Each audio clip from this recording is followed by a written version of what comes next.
Well, you know what it is. Another podcast. Another podcast with chocolate cake. This will be episode 7. This is a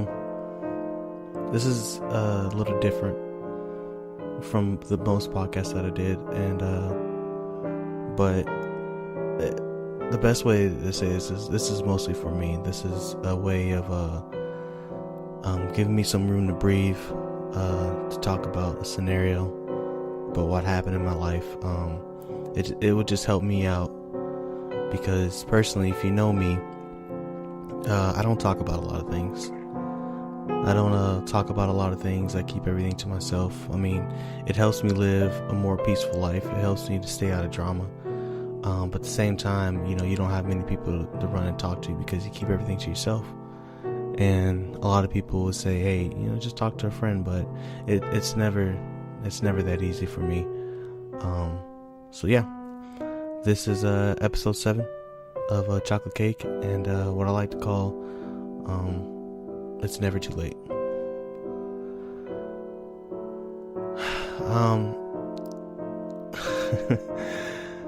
A few years ago, my father had passed away, and I think back on what happened that day and where I was and my settings, and it runs through my brain. It always seems so foreign to me. It always seems so like it was a dream.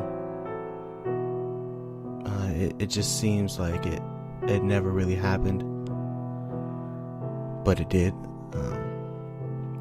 So I'll start from the beginning. I got a call from my mother one day, and I believe I just got out of work. I think I was still in work clothes. There wasn't much talking. There wasn't much said. All I remember was her saying is that your father's in the hospital. They don't know if he's going to be able to make it.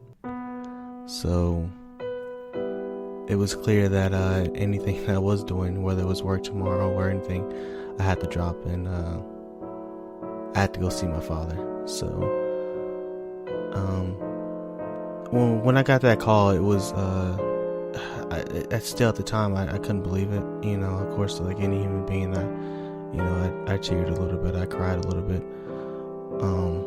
That night was nerve-wracking, because my plane was the next day in the morning. So I met up with my sister at the airport in the morning, and went to go. It's not a long trip. It was about a 2-hour trip, plane ride to get there.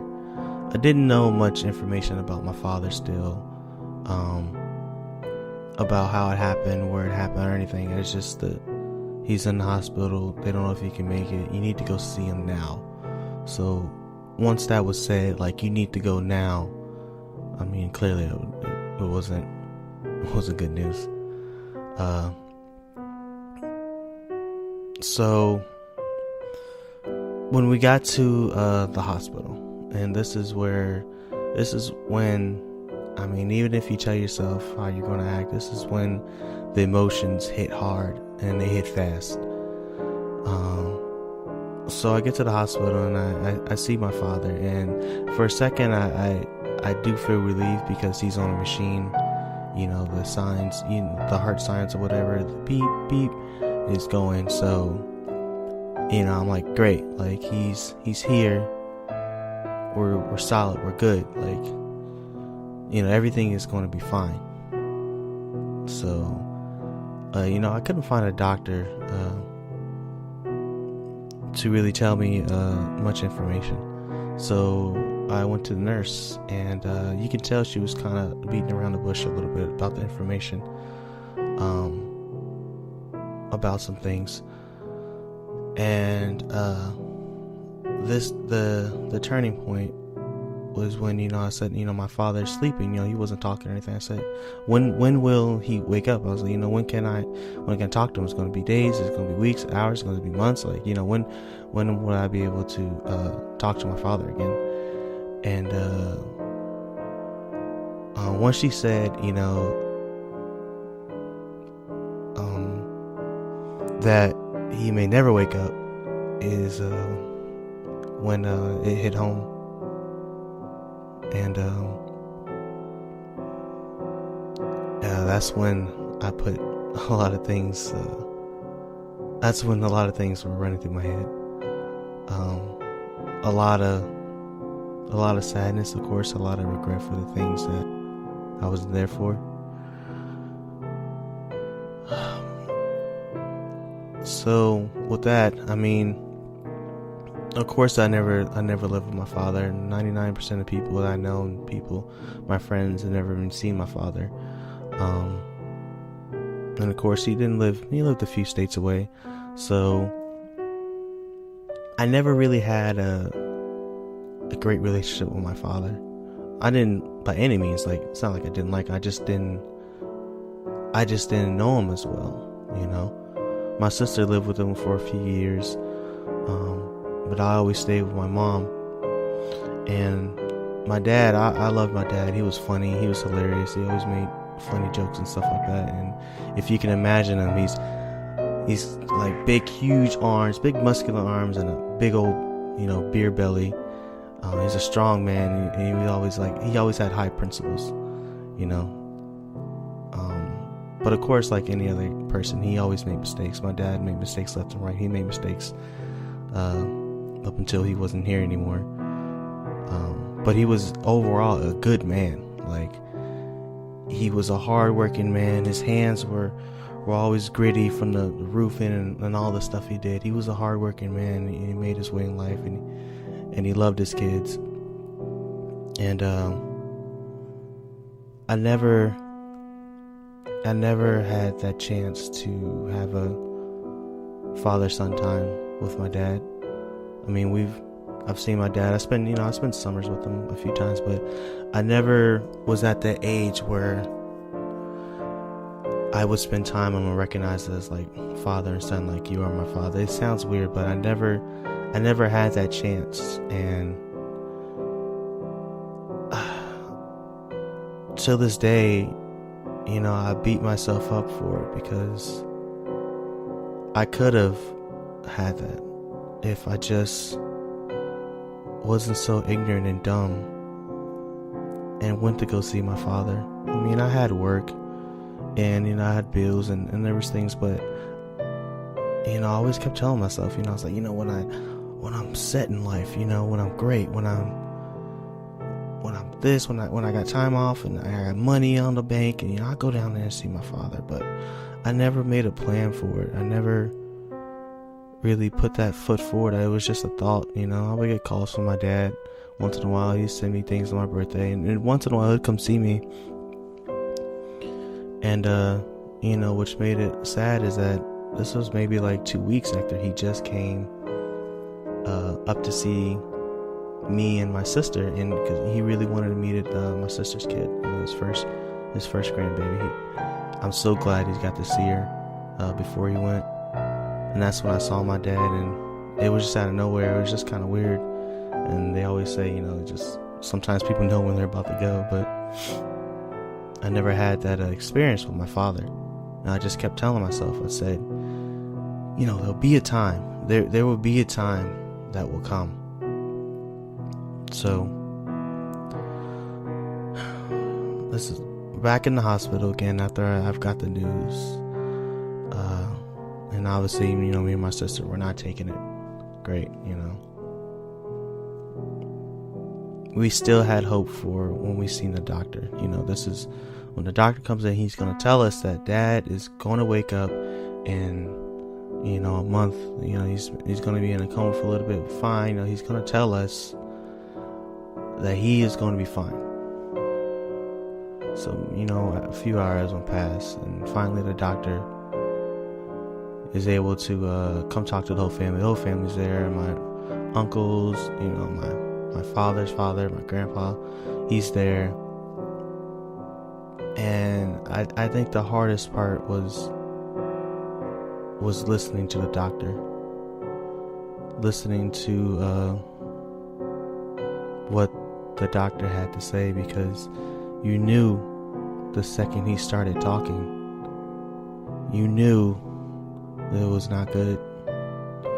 The way he presented himself, the way he shuddered into the room the way he was stuttering to tell us the news. And the crackling in his voice, it was,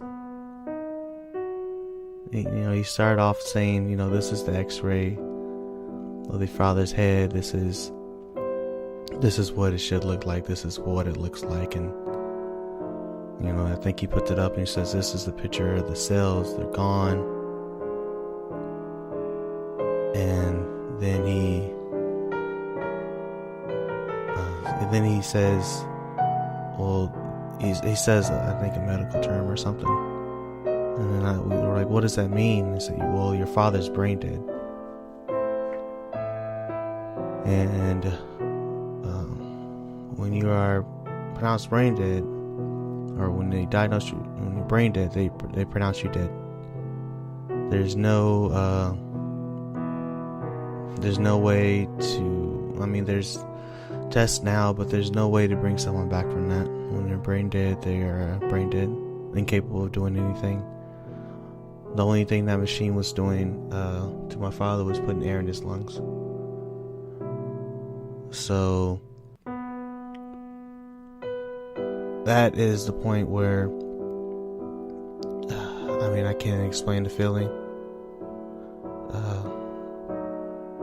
And I told myself, I kept telling myself, just be strong for your sister, because my sister was not taking it well at all, clearly. I said, be strong for the family. Stay strong. If you need to shed a tear, you need to shed a tear. This is the point where now no one knows periodically, but I would leave the room, or I would leave this, I'm going to go get a drink or something. And this is where the problems of me holding everything in would come out, because I couldn't take it. I just didn't understand why this was happening. I couldn't understand why this happened. I didn't want this to happen. I needed time to tell my father all the things I always wanted to tell him. I wanted to ask him so many questions about when I was born. I wanted to ask him so many questions about what he thought about this. What should I do with my career? I was like, I need more time. I need more time. This can't happen. So I can only remember a few times in my life where I truly prayed for something. And as everyone turns to that, and I did myself. I told God, I was like, is there just any way you can give me time? Anytime, give me 30 seconds, give me 1 minute for my father to open his eyes and see me, and I can tell him these things. The things I've always wanted to tell him, that I want to tell him now, he'll never know. I need more time. Can you please give me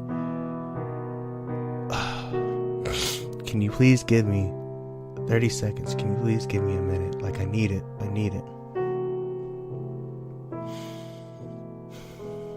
So, some of my family didn't want to take the news the way it was, and I understand. Some of my family were upset, they're like, this is not the end. We can transfer him to this hospital, we can get a second opinion, we can all this, and it turns out we even got a second opinion, and the doctor's like, well, yeah, he's brain dead, I'm sorry, and no, we're gonna move him, we're gonna get him in a different hospital, we're gonna do this. And it ultimately came down to the decision. They asked me and my sister, what do you guys want to do? What else do you guys want to do? We can take him to another hospital. And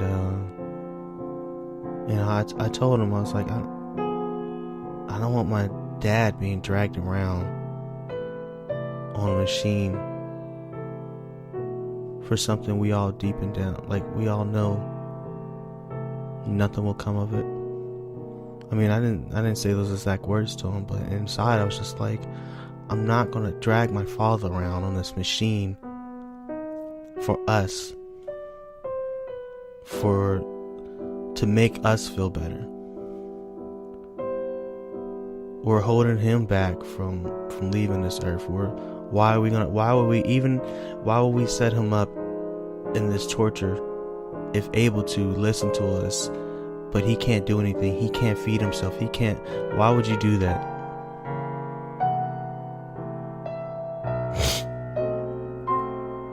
So we just had the decision to pull the plug. They came to me and they said, "Tonio, what do you want to do?" And I said, "I'll just pull the plug." When someone is pronounced brain dead in the hospital will give you 24 hours, I believe, of assistance. And then after that, you have to start paying for every single thing that happens. So we took that news, and me and my sister decided that the next day they were going to pull the plug. So we wore something nice and formal, and we went to the hospital again the next day to stay with my father until he passed. So there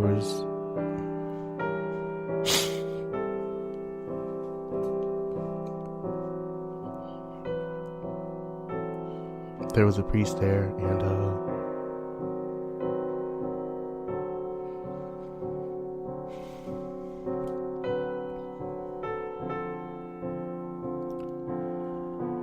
excuse me, and we watched him pass to the last heartbeat, and that was it. I mean, the hardest thing I say about this is that when I finally figured out what happened to my father, it was like a blood vessel that popped in his head, and when that happened, I guess from what they're telling me, you're not able to really talk. You can barely move. So the hardest part was that I didn't like the way he went. The blood vessel pop, and he laid on his apartment floor for a long time before someone finally went to go check up on him, because they knew it was weird. They haven't heard from him, so they went to his apartment to physically check up on him, and then that's when my Uncle Mario had busted in, because I think he had saw him through a blind, and he fell over a table.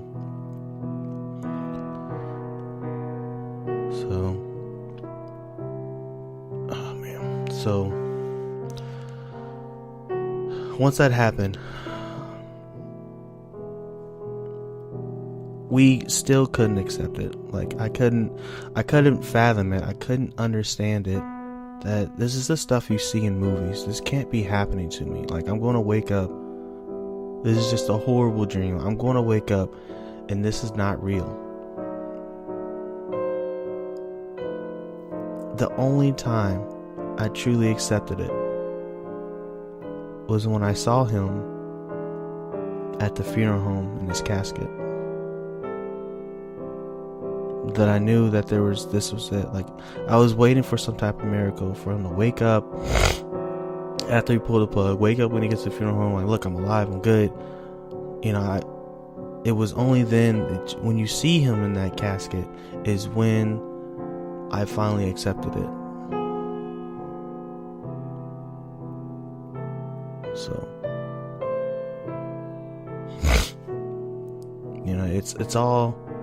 and even after that, it still just felt unreal. Carrying my father up in the casket to be buried, it just felt unreal. I say all this, one, because it helps me with it. It helps me cope with it and understand what happened. And the most important piece of this is that it's never too late, man. It's never too late to get a hold of things. I should have took that step forward. I beat myself up every day. Every day, when I think about it, it's like I should have just called him. It would have took 5 minutes of my life to just call him and talk to him about myself, talk to him about the things I like and enjoy in life, what he's did for me, what the things I didn't like that he's back in it that he used to do. I mean, like, just anything, just like have an actual conversation with your father instead of just him calling you and you're just saying, hey, what's up? Oh, work sucks. Like, an actual conversation with the person who's your father. And it just kills me.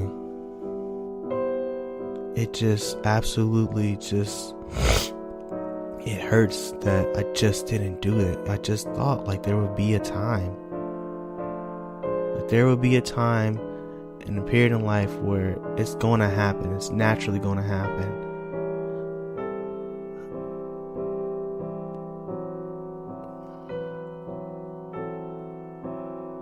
I guess in reality, it's just, it should be do it before it's too late. Because I won't have that. I know my father knows I love him, but I truly never got to say it to him before he left. It's sad because the last thing I heard from my father was when he left before the 2 weeks before this happened, when he was in Virginia. You know, he texted me when he was on a plane. He said, I'm on a plane. I loved you. And me being the fucking person I was, not checking my phone, I didn't see that. I didn't see that he texted me and said, I'm at the airport. I love you, son. It was great seeing you. I didn't text my father back, I love you.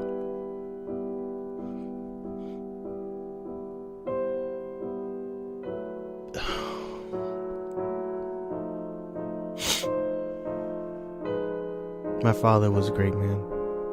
He was a strong man. And he was essentially the true Italian stallion. So, again, man, the most important thing, and I want to stress this a lot too, is that when someone passes, there's so many things you have to do.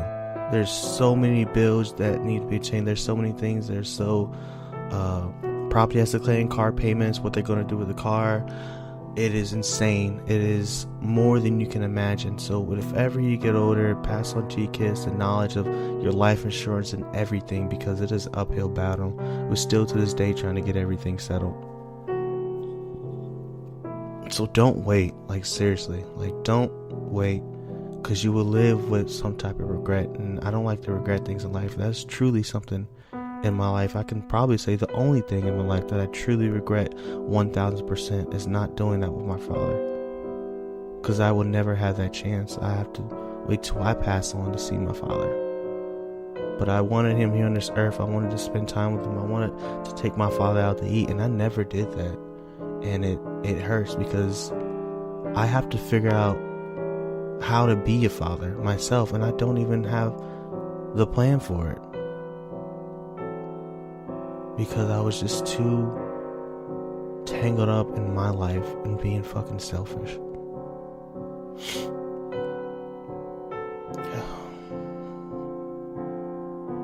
But take what you will from this. I mean, this I don't talk a lot about this stuff, so I thought, why not just put it out there, let people understand where you feel on it. You may not talk about it, but let people understand how you feel about it. But that's it. So please, please, please don't wait. That's it for this week's podcast. And unfortunately, I can't leave on a great note, but stay tuned.